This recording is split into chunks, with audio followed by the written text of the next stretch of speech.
Apple just announced some new upcoming iOS HomeKit features. Even if you're an Echo or Google Assistant user, you should still know what Apple's up to.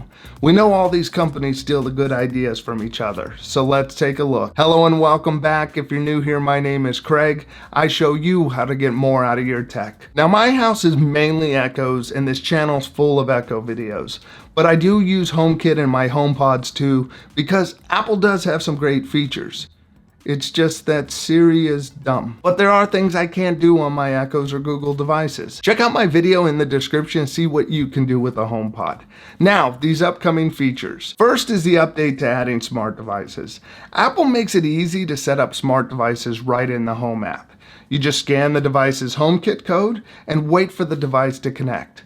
Once it's connected, you name it and pick a room for the device. The cool addition is the automation options that can be added during setup. Since I have a motion sensor in the office and I assign this light to the office, an automation for the light to turn on when motion is detected is available. Or have it turn off when I leave home, or on when I get back home. Now, since these automations are already set up, you can easily keep adding new devices into them. Next is the visual status bar at the top of the Home app screen.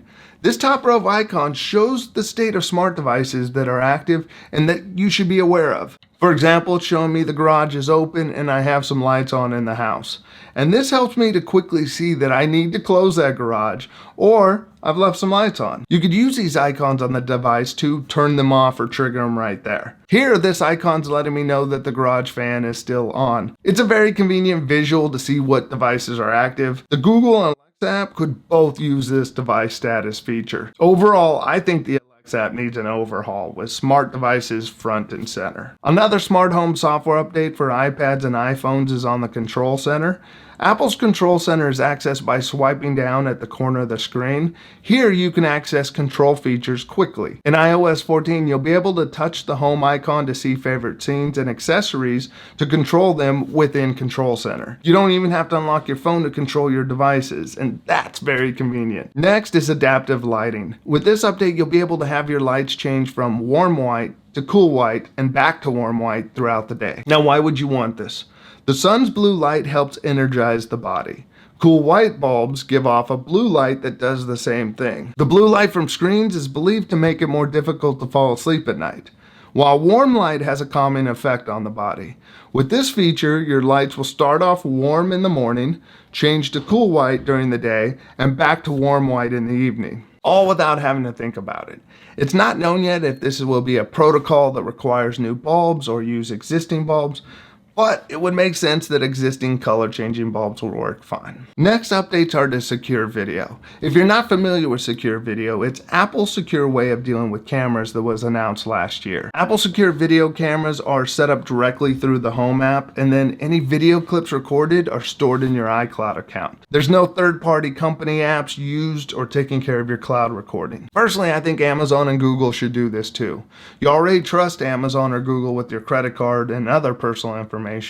So instead of a third-party company like Ring, Wise, Nest, or some other company having your video data, Amazon or Google could store it all on their data servers with the attempt to hopefully improve your privacy. I know that Amazon owns Ring, but it operates as its own company and has had some privacy issues. Next, for Apple Secure Video, Apple's adding activity zones.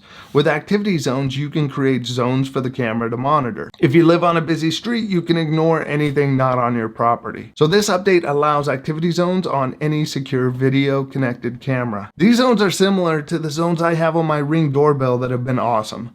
I don't get any false alerts because it's only responding to specific zones. Next is facial recognition. With supported doorbells and cameras, you can get a notification on your phone or announcements on the HomePod when someone you know is at the front door. The way this works is that the person's face is compared to the faces in your photo library. If you've taken a picture of someone and their name is tied to them in your photo library, it'll be used for facial recognition and you'll know when they're at your house. I think that's pretty cool. Now, one of the best features coming is the Apple TV and camera integration.